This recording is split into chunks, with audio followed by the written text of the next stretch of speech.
M obtenu par la classe au deuxième trimestre. Donc on va aller sur sa calculatrice, dans la fenêtre, donc dans le menu calcul. Et pour calculer une moyenne, 0 élèves ont eu 0, donc 0 fois 0. Alors après, il faudra diviser par l'effectif total, donc je prends la division maintenant. Plus 1 fois 0, plus 2 fois 0, plus 3 fois 0, plus 4 fois 1, plus 5 fois 1, plus 6 fois 0, plus 7 fois 2, plus 8 fois 2, plus 9 fois 1, plus 10 fois 5, plus 11 fois 3, plus 12 fois 3, plus 13 fois 2, plus 14 fois 3, plus 15 fois 1, plus 16 fois 2, plus 17 fois 1, plus 18 fois 2, plus 19 fois 1. Bon, ici, vous le demandez, à chaque fois qu'il y a fois 0, je pourrais ne pas l'écrire. Bon, là, je l'écris pour que vous ne pensiez pas que je l'ai oublié. Et on divise par l'effectif total. Donc, au total, on en avait un élève, plus un élève, plus deux élèves, plus deux élèves, plus un élève, plus 5 élèves, plus 3, plus 3, plus 2, plus 3, plus un élève, plus deux élèves, plus un élève, plus deux élèves, plus un élève. Ce qui fait donc 59 sur 5, soit une moyenne de 11,8.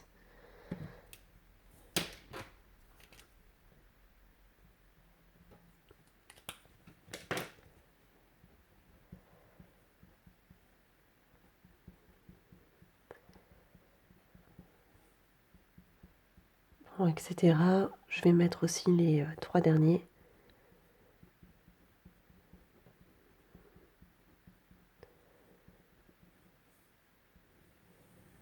Et on divise par 1, plus 1, plus 2, plus, etc. Plus 1, plus 2, plus 1. Donc ce que j'ai fait sur la calculatrice, on a dit que ça faisait 11,8.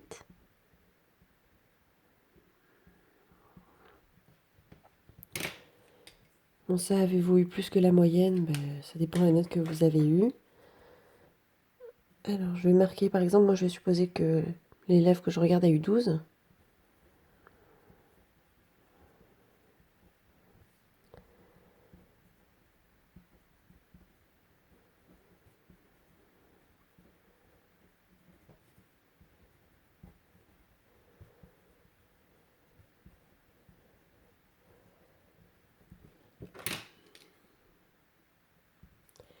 Et pour savoir si on a eu plus que la moitié des autres élèves, ça veut dire qu'on va calculer ce qu'on appelle la médiane.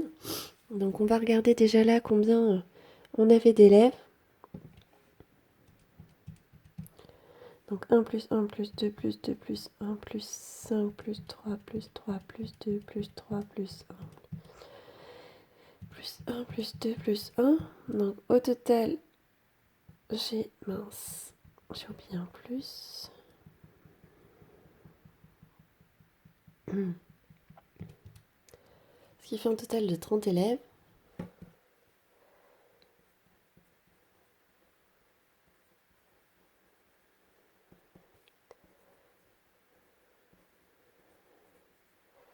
Donc si on divise cet effectif en deux,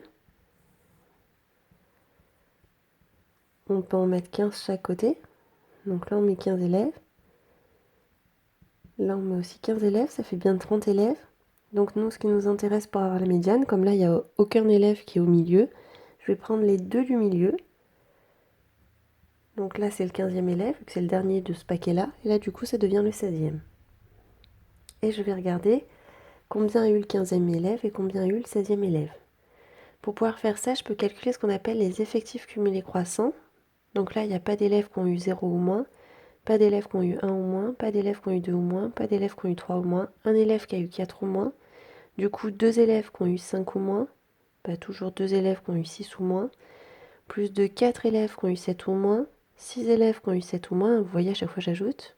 Là du coup ça va faire 7 élèves qui ont eu 9 ou moins, là du coup ça va faire 12 élèves qui ont eu 10 ou moins, 15 élèves qui ont eu 11 ou moins, 18 élèves qui ont eu 12 ou moins, 20 élèves qui ont eu 13 ou moins, 23 élèves qui ont eu 14 ou moins.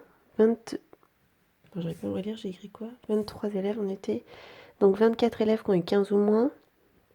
26 élèves qui ont eu 16 ou moins. 27 élèves qui ont eu 17 ou moins. 29 élèves qui ont eu 18 ou moins. 30 élèves qui ont eu 19 ou moins. Et 30 élèves qui ont eu 20 ou moins.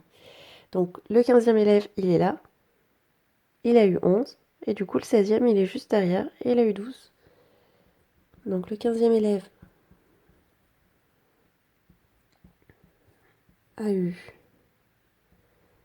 on a dit 11. Le 16e élève, on a dit qu'il avait eu 12. Donc la médiane, du coup, c'est une moyenne entre 11 et 12. Donc c'est 11,5. Donc en fait, si on regarde la moyenne et la médiane de la classe, c'est quasiment la même chose. Ça veut dire que les notes sont assez bien réparties autour de la moyenne et de la médiane.